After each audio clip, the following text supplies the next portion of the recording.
I'm very honoured to be able to present and grateful for this opportunity from the Academy of Sinology to present on the wisdom of Confucius for everyday life. Now, for those who may not be so familiar, Confucius is one of the most influential thought leaders in human history. He lived over 2,500 years ago, and his teachings are credited with founding the tradition of Confucian thought and philosophy. Well, many people associate Confucius with pithy sayings about profound truths, and this is not entirely incorrect, because research has shown that there are approximately 3,000 to 4,000 sayings attributed to Confucius, just counting the corpus of early writings, and these are writings dated to around 2,000 years ago. The Analects of Confucius is a text that is widely regarded as being the authoritative text on Confucius. This is just one English translation of the Analects. And when we read the Analects, we find that many of the passages relate to what Confucius said rather than what he did. Now, this might make us question, how did Confucius live? Did he have a personal charisma? He's said to have had 3,000 students in his time, and he still continues to be studied today. So today, I'm excited to explore with you some passages from Analects that relate to observations of Confucius's conduct. Now, you might be wondering, why is Confucius's conduct, or this three-dimensional view of Confucius, important? Well, I would suggest that it's important because to Confucius, philosophy is a way of life. The whole point of learning and putting into practice what we've learned is to be able to develop and cultivate good ethical character and to become an exemplary person. So what we'll do is we'll look at Confucius's work life, his home life, how he ate, and even how he sat. And we'll begin with looking at his professional life. How did he conduct his work?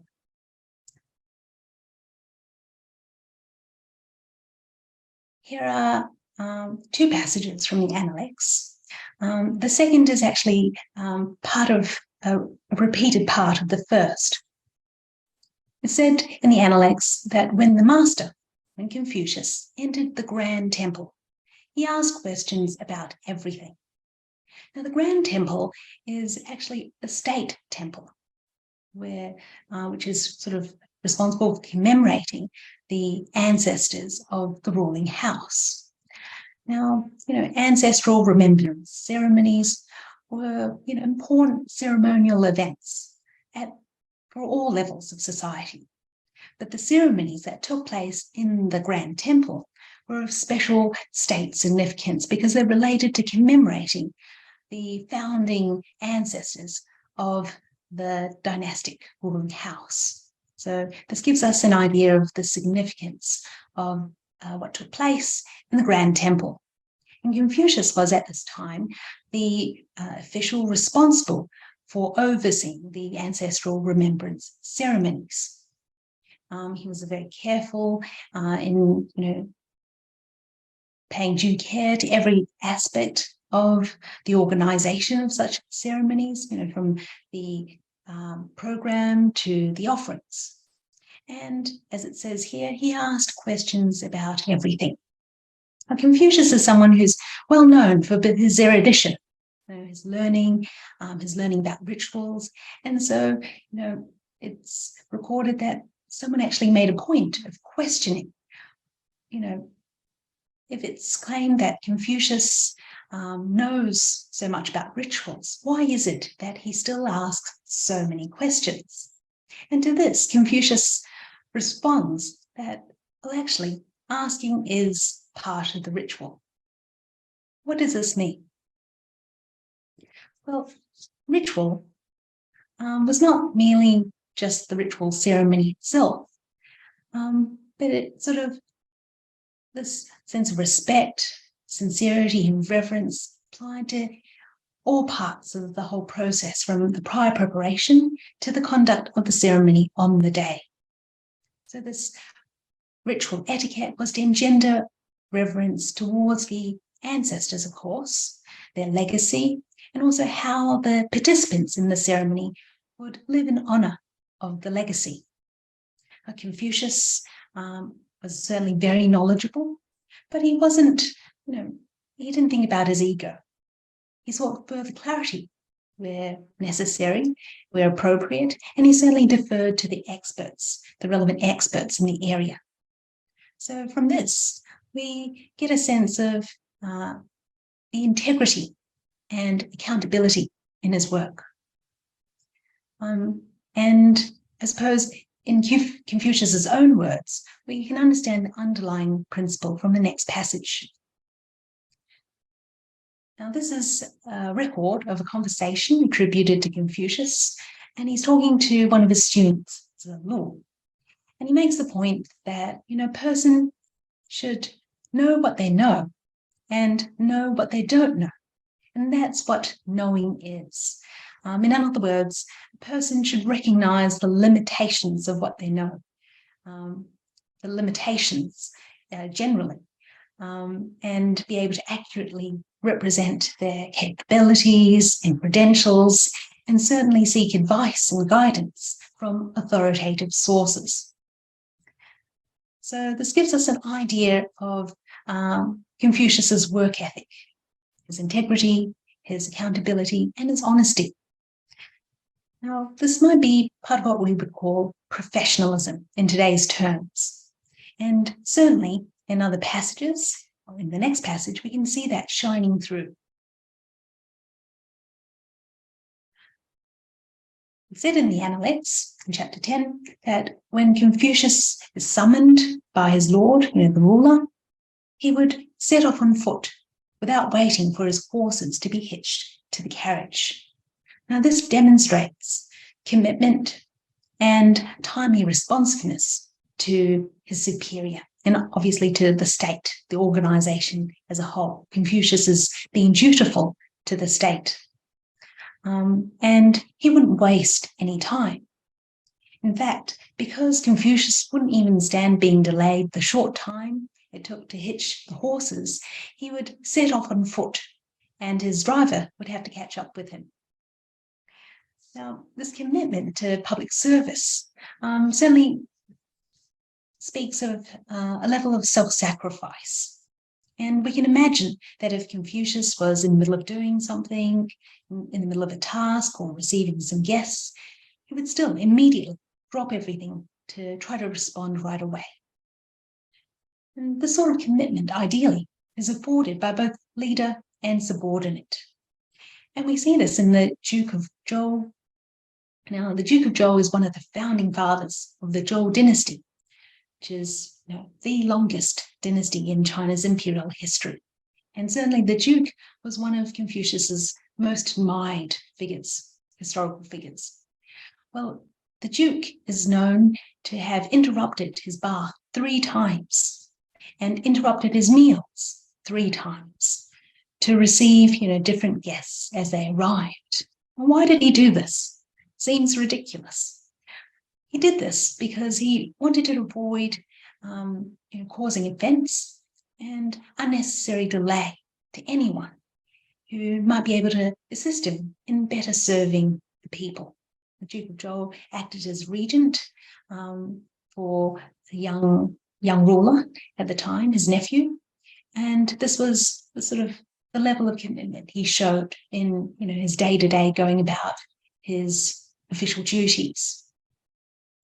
Now, in a way, there's a mutual commitment between both the leader and the subordinate, because they're both all working towards the betterment of the collective welfare as opposed to anyone's self-interest. At one point, Confucius does admit that his dogged dutifulness to, you could say dogged faithfulness to his duties, risks others accusing him of pandering to the authorities. So we can see in the next passage. Confucius said, "If in serving your lord, you're careful to observe every detail of ritual propriety, people will wrongly think you obsequious. But Confucius, we find, often stands his ground, even under pressure. And this is evident in response to political assassinations. An assassination that happens to Lord Jian in the neighbouring state of Qi. The state of Qi was a neighbour to the state of Lu, where Confucius lives. And we know this from the Analects, which states Chen Chongzi assassinated Lord Jian of Qi, and took place in 481 before the Common Era. Now, the state of Qi, as I mentioned, is a neighbouring ally to the state of Lu. And, in accordance with the ritual protocol, this meant that the state of Lu would be under an obligation to at least offer to intervene and assist the state of Qi in punishing this assassin. And so it's recorded that, Confucius at the time had already retired from office, but we still find him, carrying out the formal official duties as, this occasion records. And it's recorded that Confucius formally fasted, ritually cleansed himself before reporting to court, where he reports to the ruler, Lord Ai of the state of Lu, that Chen Heng, is otherwise known as Chen Chongzi, has assassinated his ruler, and that I request that he be punished. This is all in accordance with the ritual requirements from the matter of himself as an officer in the state of Lu, to his own ruler, his own state, but also his obligations to the neighbouring state of Qi at large. Well, at the time, it was well known that political power in the state of Lu was not in the hands of Lord Ai. He was but a nominal one, and that the real power was really monopolised by the three leaders of the Ji family. So, as expected, Lord Ai really can't do anything, and he instructs Confucius to report to the three leaders of the Ji family. Do what they say. Well, despite the lack of political will and the odds against his proposal being accepted and implemented, we find that Confucius, follows the Lord's instructions to the letter, and he does go ahead to report to the three leaders of the Ji family. But as expected, the three leaders of the Ji family, then they all declined to intervene. So seems like a complete waste of time. Confucius knew well in advance that Lord Ai couldn't do anything, and the three leaders of the Ji family wouldn't do anything. So you might be wondering, why bother? Sounds like a lot of hassle with ultimately futile outcome. Well, few reasons here. Confucius certainly refuses to compromise his ethical commitments. As I mentioned, he had obligations to his ruler to present him with the right course of action, obligations in terms of ritual protocol to the neighbouring state of Qi. But more than that, we find that, Confucius, from his actions, he put public concerns over his personal convenience. He could have just done nothing. And certainly it was pretty commonplace. We don't read of any other official advocating that same course of action. Confucius could have just felt disillusioned by the whole political state of affairs in his state and, not bothered. But that is not what Confucius does. That's not who he is. And certainly Confucius is mindful of setting the right example, not just for the officials of his day, at the court at the time, but setting the right example for future generations. Well, Confucius's work ethic, his ability to stand his ground even under pressure, set an example that went beyond his time. We're still reading about this today. And despite the personal difficulties and challenges, we see that Confucius doesn't hesitate to even resign from his official position when, on the grounds of his ethical commitments. And it is this sort of event when he resigns from the court that catalyzes his departure from the state of law. And he starts traveling throughout the various states over journeys that last in total some 14 years. So this tells us about how Confucius was in relation to his work. Now, his ethical conduct certainly extended beyond his work and his professional duties. The following passage relates to how Confucius was as a friend. The Analects records that when a friend died without relatives able to take care of the funeral arrangements, Confucius would say, "I will see to burying him properly." Now, in the past, as is much the case today, it falls to the family members to look after their deceased loved ones in arranging and paying for the funeral and the burial. But Confucius, we find, remains faithful and caring towards his friends even after they passed away. And you can see that he treats them as if they were, one of his own family.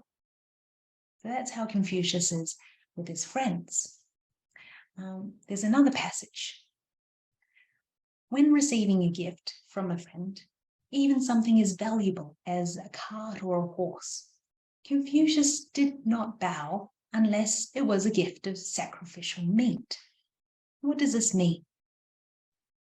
Well, from this from this passage, you can see that Confucius's friendships are based on mutual interest in ethical cultivation rather than interest in material items.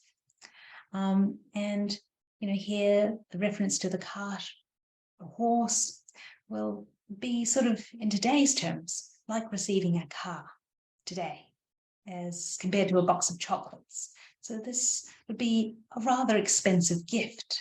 And yet it said that Confucius doesn't bow unless it is a gift of sacrificial meat. Well, why does Confucius do that? Well, Confucius shows us that the value of the gift is not about the monetary worth or about someone's personal preference. It's about how the real value of the gift, lies in its value for a person's ethical cultivation.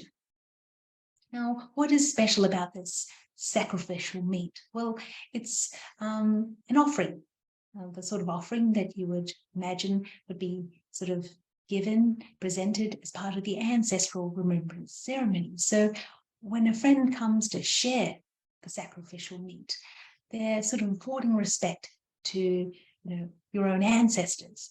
And this would certainly be a reminder for oneself to cultivate one's ethical character, to live in honor of all those who have come before.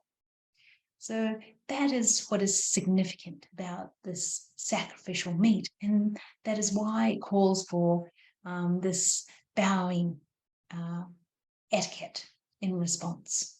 So we can see from Confucius's response that he values this type of gift more than even a cart or horse, more than such an expensive gift. And we can sort of appreciate, once again, Confucius's ethical commitment in terms of who Confucius is friends with. According to the 10th century scholar, Zhu, Confucius, it's interpreted that he is good friends with a high official in the state of Wei by the name of Chu Bo Yu. In fact, when Confucius travels to the state of Wei, he goes to stay with Chu Bo Yu at his house. Now, we have this particular passage. What does Confucius think of his friend, Chu Bo-yu? He said, well, what a gentleman was Chu Bo-yu. When the state possessed the way, and by possessing the way, Confucius is meaning when the ruler is willing and able to cultivate their virtuous character, to provide a good example for other people. When the state possessed the way, Chu Bo-yu would serve the government. When the state lacked the way, he was able to roll up his talents and hide them away. So from this, we know that Chu Bo-yu was a very principled officer in the state of Wei. And certainly we see that he doesn't hesitate to resign from his office in protest against the excesses of the current ruler. Like Confucius, he also resigned from his office. He was later sort of reappointed to serve another ruler, subsequent ruler. But we find out more about Chu Bo-yu in the next passage. It's quite an interesting one because on this occasion, Chu Bo-yu sent his messenger to visit Confucius. And Confucius takes this opportunity to ask the messenger about Chu Bo-yu. The messenger replies, my master wishes to reduce his faults, but has not been able to do so. Now, on the first impression, we might think that the messenger is being overly critical. This is an overly critical evaluation of Chu Bo-yu. But actually, it goes to show us that, it speaks more about Chu Bo-yu's humility and his cultivation. This is an ongoing commitment, so much so that even his messenger took notice. And Chu Bo-yu is known for saying, at the age of 50, that he felt that for 49 years, at the age of 50, he felt that the previous 49 years of his life was wasted because, there were too many faults. So he was a person who felt that he was never done with improving on his ethical character. Now, this was a person that Confucius was friends with and sought to learn from. This tells us how Confucius was with his friends. Now, what about his home life? How did Confucius, what were his dietary habits like? What did he eat? Well, in chapter 10 of the Analects, we find that it sort of draws together many observations about Confucius's day-to-day life. And there's one particularly lengthy passage. We'll take it, piece by piece. It said that Confucius would not eat in excess, even when presented with refined grain or finely minced meat. Now, this refined grain and minced meat refers to delicacies. And these were fine foods that one would generally not be eating on a daily basis. So we can imagine eating our favorite food. Maybe we can only do so occasionally because it could be expensive or very time-consuming to prepare. Now, some of us, given the opportunity to have some of our favorite foods, might take more servings than usual, eat a bit more, given that we don't get to eat this every day. But that's not the case with Confucius. To him, whether it was refined grain or coarse grain, whether it's plain food or fine food, Confucius would consume the same.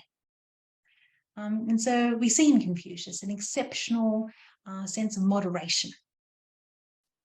Next, it said that Confucius would not eat grain that was damp or musty, fish that had gone bad, or meat that had spoiled. He would eat nothing that was discolored or foul-smelling, nor anything that was improperly cooked. Now, this is about food hygiene. The Chinese word for improperly cooked has been interpreted to mean, not eating anything that was undercooked or overcooked. We can imagine, something that was half-baked or burnt. and this could easily lead to indigestion or food poisoning. So, nowadays, we know much more about food safety, that foods have to be cooked and stored at appropriate temperatures to avoid bacterial risk. But we can see that even in Confucius's time, over 2,500 years ago, there is this empirical understanding about food safety and hygiene. Okay. Next, it tells us that Confucius would eat nothing that was gathered out of season. Now, there are actually two interpretations of the Chinese characters that have been interpreted here as gathered out of season. The first interpretation is obviously not choosing seasonal produce. Nowadays, many of our fruits and vegetables are imported, so we can eat broccoli all year round. But that's certainly not the case in Confucius's time. And by choosing to eat the seasonal produce, that showed a consideration for the farmers. Seasonal produce would be easier to grow, they would be more plentiful. It makes a lot of sense, doesn't it? The other interpretation to this particular phrase is that Confucius would not eat anything out of time, so beyond the main meal times of the day, so like outside of breakfast, lunch, and dinner. In other words, Confucius did not snack. Okay, so there are two interpretations of this particular phrase. Next, it said that Confucius would not eat any meat that had been improperly butchered or anything that had not been properly seasoned. Now, at one point, commentators misinterpreted the word ge, which is the first Chinese character in the words in black, for the word to mean cut. And it seems ludicrous that Confucius would refuse to eat meat just because it wasn't carved to his preference. Historically, this particular character referred to how an animal was butchered or slaughtered. And you can imagine in those times, people didn't eat meat on a daily basis. They only ate meat on special occasions when animals were sacrificed. Maybe they were presented offerings for ancestral remembrance ceremonies, for example. And, because of the reverence involved in these ceremonies, the animals had to be slaughtered according to detailed instructions, the cardinal direction that they had to be in the right position, the relevant parts of the animal to be used, etc. And so what this means is that Confucius would refuse to eat meat if it had not been, first, if it had been slaughtered outside of the appropriate times, and also if it hadn't been slaughtered according to the regulations, the ritual requirements. Okay, so, Confucius didn't jump at the opportunity to eat meat because it was a delicacy. He, observed these ritual requirements. That was part of the ritual propriety. Okay. Next, it states that Confucius would not instruct while eating, nor continue to converse once he'd retired to bed. Now, this not eating, not talking while one is eating, that is also about food hygiene. And it's a very common sort of rule. We certainly find the same sort of idea in the Essentials of Daily Etiquette, which is a compilation of traditional writings on ritual etiquette. And it states that when dining together, the general principle is not to speak. If it is necessary to say something, we must prevent saliva landing on the common dishes. So again, it's all about food hygiene and respectfulness of the health of everyone else at the dining table. But there's also the comment from the commentaries explains that this is the fact that the idea not eating, not talking while one is eating, is really demonstrating that Confucius was very focused and giving full attention to whatever he was doing at the particular moment. Obviously following this particular rule is probably not so feasible at a work lunch, but the idea is to make sure that we pay attention to the task at hand. Okay. Now, when this is a fairly long passage, and I suppose when we step back from the details, there's an underlying principle here. We see that Confucius didn't eat for his own self-indulgence, nor did he eat to excess. He ate for his physical well-being and always with a view to the bigger picture, as reflected in his choice of the seasonal produce. In the next passage, we find that Confucius would not sit unless his mat was straight. Well, in those times, they didn't have chairs like the ones that we have today. They certainly weren't common. People would sit on the floor on mats. So the mats would be the seat. Now, when we first read this line, it's fair to say that Confucius comes across as rather fastidious. But the 10th century scholar Xing Bi explains that the Chinese word for straight, what it means here is according with the etiquette. So if you can imagine where a person sat in respect of others around the table, that would depend on their role, their status or rank, those sorts of considerations. Now, to give an example in the Asian context, when you have formal seating, if you have a guest of honor or the most important person on a particular table, they would generally be seated facing the entrance. And the most junior person on that table would be seated with their back to the door. So that's just one example. And so Confucius, we read, would be, very careful with where he is seated to ensure that he, pays appropriate respect to others, that he is, the other people in his company. Now, many commentaries have interpreted this passage to relate to the physical appearance of the mat. Michael Pewitt, who is professor of Chinese studies at Harvard University, he proposes that Confucius understood that minor actions, such as arranging the place where people would sit with him, could have a profound effect on, could affect them, this different environment could affect them profoundly. So Pewitt draws a modern day equivalence of dinner time routines, such as setting the table, that have the potential to improve our mood. This idea of, being the minute details, it's in the minute details of, our day-to-day life that we, practice our habit of sincerity. And the idea that we can become a better person from doing so on a day-to-day basis. And we find Confucius certainly lived out this ritual propriety in according with his ethical principles, whether he was conducting these grand ceremonies in the Grand Temple or just going about day-to-day matters like having a meal.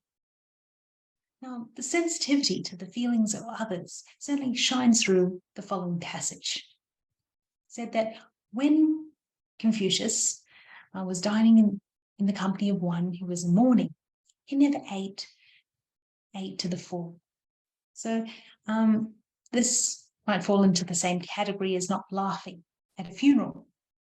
But even without the atmosphere or the setting of the funeral home, we find that Confucius is empathetic. He really could empathize with someone in mourning, so much so that it seems that he feels too much to spare to eat, let alone eat to the point of fullness. Now, this is about trying to relate to someone, being sensitive to others. But some people might say that, well, it sounds emotionally draining. Well, the idea is not to be immersed in those emotions, but to the sense of caring enough to be sensitive to the needs of others, the people in or mourning on this particular occasion. Now, this sensitivity and empathy is also apparent in other occasions, as exemplified in this passage. It said that when Confucius saw someone in mourning, he invariably assumed a changed expression. He would change his expression even if they were a close acquaintance. Now, in those times, people in mourning would wear mourning garments, and that would indicate their relationship to the deceased.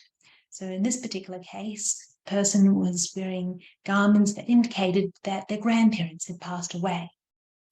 And so if Confucius came across someone like this, he would, regardless of how well he knew them, sometimes we're quite familiar with someone, we might be more casual, but that wasn't the case with Confucius. He still, was maybe a little bit formal, you might think, but he wanted to express his respectfulness and the appropriate sentiments.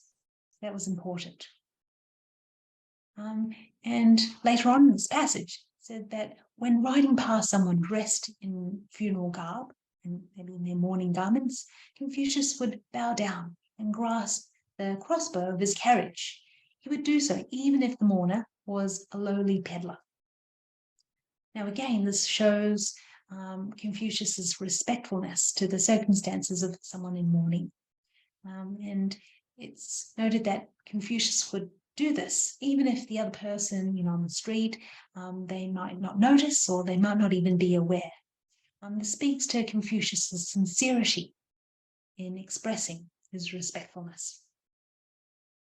Now, this mindset, there are other occasions where Confucius' expression abruptly changes.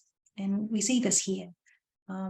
Said that when Confucius saw someone wearing full official dress, or if they were blind, Confucius would always stand up if he was seated, or if he was already upstanding, he would sort of change his position, shift his position a bit. And this would be for two reasons. One was to show deference to the official, and the other was to show respectfulness to people with health conditions or impairments. And he did this even if that person was his junior. So we can imagine that if we're sitting at our desk at work and the CEO walks through the door, it's fairly reasonable to stand up, to acknowledge their presence, and be more able to offer assistance if necessary. Now, also, it said that when Confucius walked past such people, he would always hasten his step. Well, what does this mean? Hastening one's step is to express, again, respectfulness to the other person and, certainly not blocking their way. Now, a modern day example would be, when we're in the supermarkets and we're walking through a particular aisle. Now, there's someone who's sort of slowly browsing and they're heading in the opposite direction in the same aisle. Well, we might choose to walk a little bit quicker to pass them, to allow them, that extra space and time to slowly browse. So that's the idea of hastening one step, out of courtesy, a sense of caring, and for the other person, consideration. So Confucius was able to communicate his caring, consideration for others through subtle changes in his body language. But you might ask, what does his body language, or how Confucius lived, relate to his philosophy? Well, I think the next passage aptly brings the two together. Confucius said that when an exemplary person eats, they do not seek satiety. When choosing a dwelling, they're not overly concerned about comfort. They're attentive to affairs, careful with their words, and they look to those who have the way to correct themselves. And this is the kind of person who can be described as one who loves to learn. Now, this aptly describes Confucius's philosophy and his idea that learning was to be practiced in one's daily life.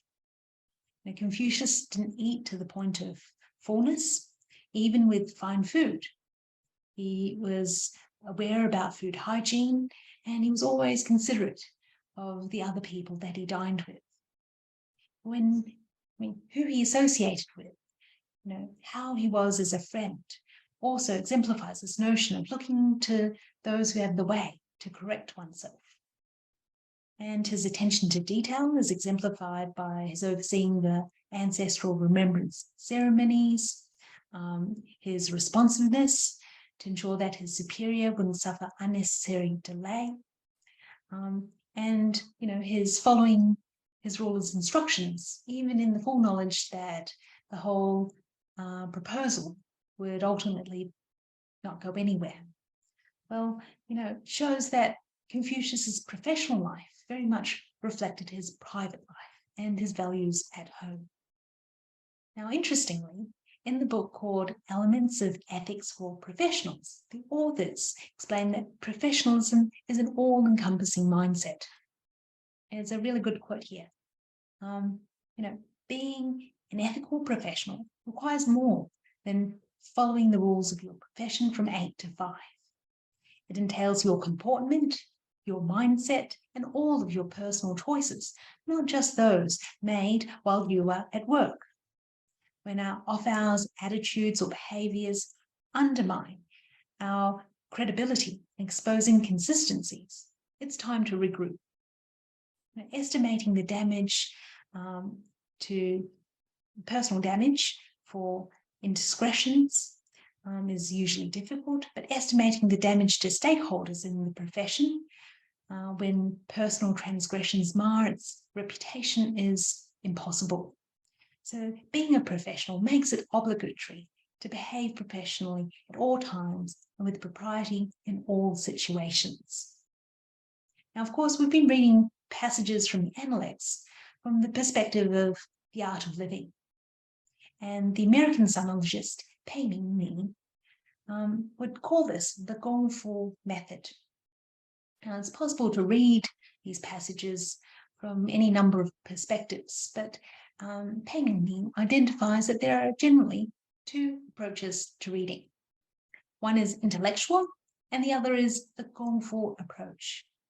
Intellectual approach only requires intellectual understanding, while the latter, the Gongfu way, requires self-reflection of what is learned and application of it into practice. So the former leads only to bookish knowledge, while the latter, the Gongfu approach, leads to embodied understanding and moral growth. And he gives the analogy that an intellectual reading is like eating the menu instead of the food itself. Well, a different understanding and appreciation can be gleaned when we put the passages of the Analects into practice over time. Thinking about Confucius, how would we respond the next time our manager gives us a task? Or how would we plan an event? How do we associate with our friends or express empathy for someone in despair? Just looking at the handful of passages that we covered today shows us how rich they are in helping us to understand how to put these, bring these words on the page to life for our lives. So let me end on that note. And thank you very much for your kind attention. And I look forward to answering any questions you might have. Thank you very much indeed.